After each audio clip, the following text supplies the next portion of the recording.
Welcome to the Bulletproof for BJJ Q&A episode where you guys send us in questions through the website and then we answer them on the show. If you want to leave us one, go to bulletproofforbjj.com, hit the podcast tab and record a voicemail. You can ask us anything you want about the show, about jiu-jitsu, about strength, about the jiu-jitsu politics that you're encountering.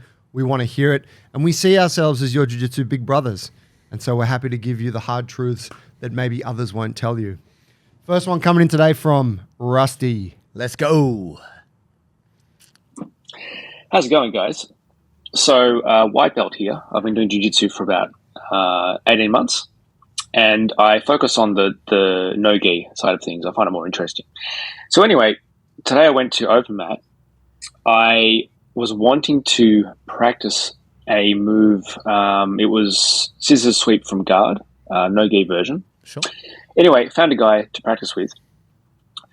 When I told him the move, he said, look, that's actually a low percentage move. And he was trying to show me shoulder crunch sweep instead from guard and from butterfly guard. And I said to him, look, I don't necessarily disagree with you, but if it's okay, I'd just like to practice this move. Yeah. And he started to get a bit condescending. He was sort of saying, oh, look, if you want to work on moves that don't work, then be my guest. And we did actually end up practicing it, but we only did a couple of reps and it was a bit kind of awkward by then. So my question for you is, should I ditch that move or should I ditch him? Because I'm just a white belt. So I realize that other people know a lot more than me. This guy's, I think, a blue belt. Somewhere, he's been a blue belt for a couple of years. Should I try and take that kind of advice, or should he have helped me actually learn the move that I wanted to learn at the time? Thanks for your comments. Rusty, you sound like a smart bloke, and I think you know. Ditch the guy. Yeah. Yeah, I mean, look, don't get me wrong. You can get good advice anywhere, but you can also get pretty average advice everywhere as well. So taking it on the authority of a blue belt actually doesn't mean a whole lot. And low percentage, scissor sweep is actually one of the highest percentage sweeps, I believe, possible in terms of mechanics, even in no-gi. So low percentage is only relevant to the individual, like your proficiency in the technique.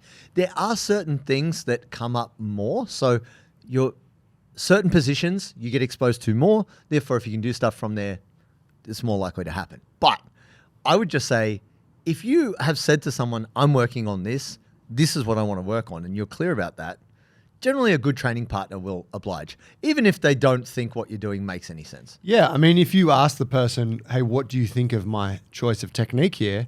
Then sure. Tell me, you know what, I don't actually think it's great for these reasons. Yeah. But motherfucker, that you weren't asked that. Yeah. You were like, hey, can you be a body for me to work this thing? And it's like, well, you could be working that for any multitude of reasons. Yeah. So yeah, it's pretty lame on their part. Fine for them to even share their take on it, but to be condescending when you're like, no, I just want to stick with what my original plan was.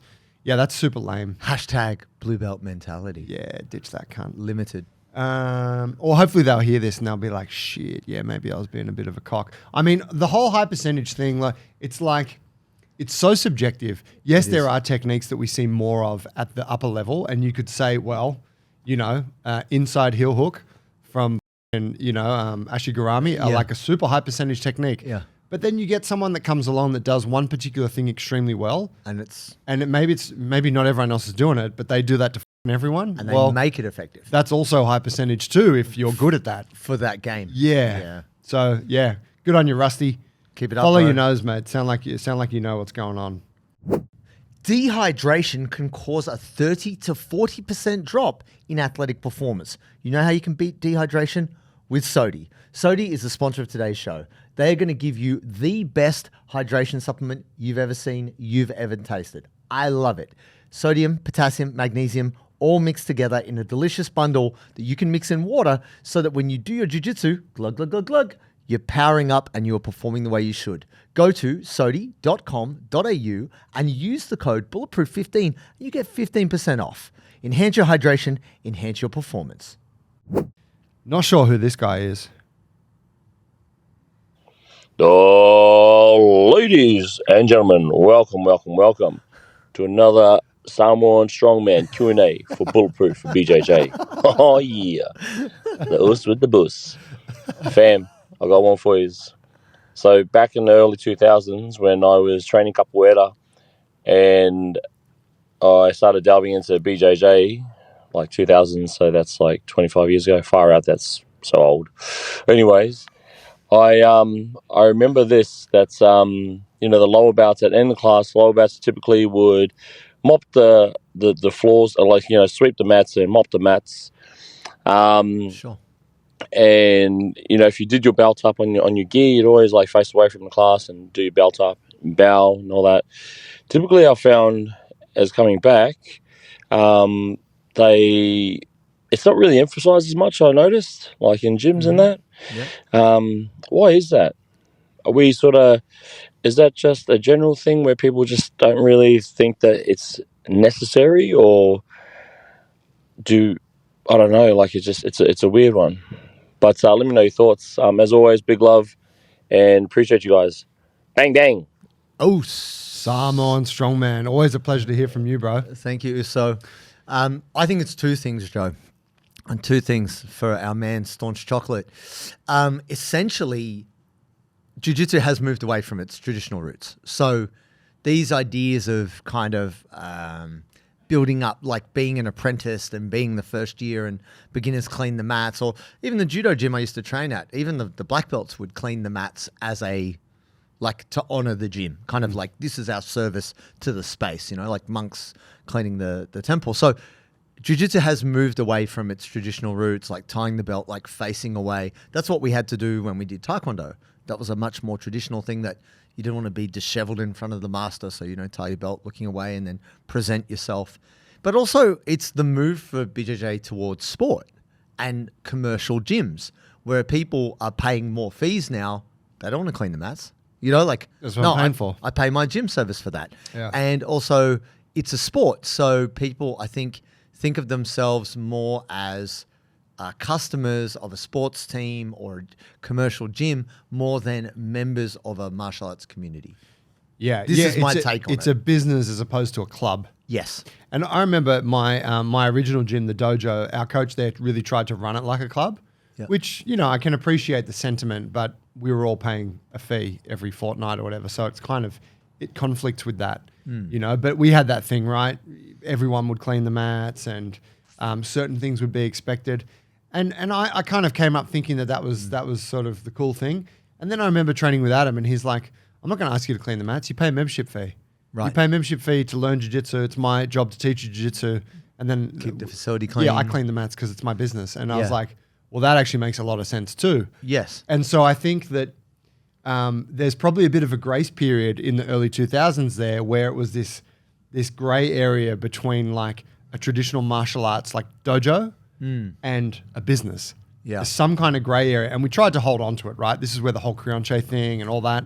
We tried loyalty. to hold but at the end of the day, capitalism reigns supreme. It does. The business is what prevails. And let's be honest, like this is the way our society works, right? It's not, you're not passing down a skill set from, master to apprentice and so forth in that traditional way. But so I think that maybe I'm detecting there that for our staunch chocolate brother, something's been a bit lost in that because he was like, I wanted to come back to that traditionalism. There's certain pros and qualities that come from that. Yeah, there is something lovely about that. And I think that is for a lot of us maybe what attracted us to jiu-jitsu, particularly for those of us that have been doing it for more than 10 years, right? Sure. That is slowly falling away. Yeah. As just like, hey, come and train hard and be the best. Yeah, and look, I think there's pros and cons to both. Having been raised in a traditional martial art and being very proper about bowing and all this stuff, like it was good discipline for me as a kid to learn how to function in a hierarchical structure and be respectful and shut the fuck up, otherwise you get caned type stuff. Also, I can see that this is it's a hard standard to hold folks to in modern day life if they are paying $50 a week and they got to get in and get out. And it's got nothing to do with whether you're a white belt or you're a black belt. It is a business now. Yeah. And it is a sport now.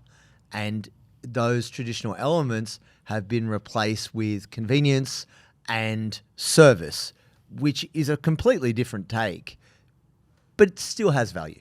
Yeah, I just on that, I think that like a gym could totally still operate in that middle ground. Like if a gym's like say here at our gym, right? Sure.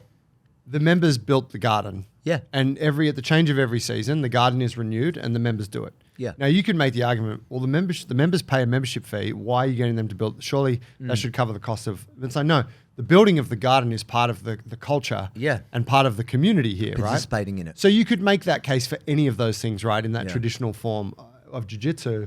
I think it's just about an academy going, hey, we're going to do this because we believe that this is important for the cohesion of the group. And so this is how we run our gym.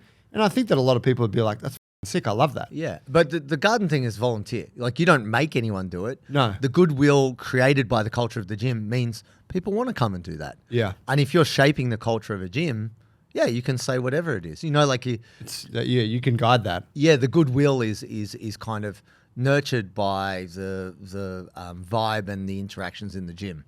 So I think it doesn't have to be as exclusive and as clean cut as not traditional or modern. There could definitely be a nice hybrid spot, but could you say, Joe, that capitalism has stolen the soul of BJJ?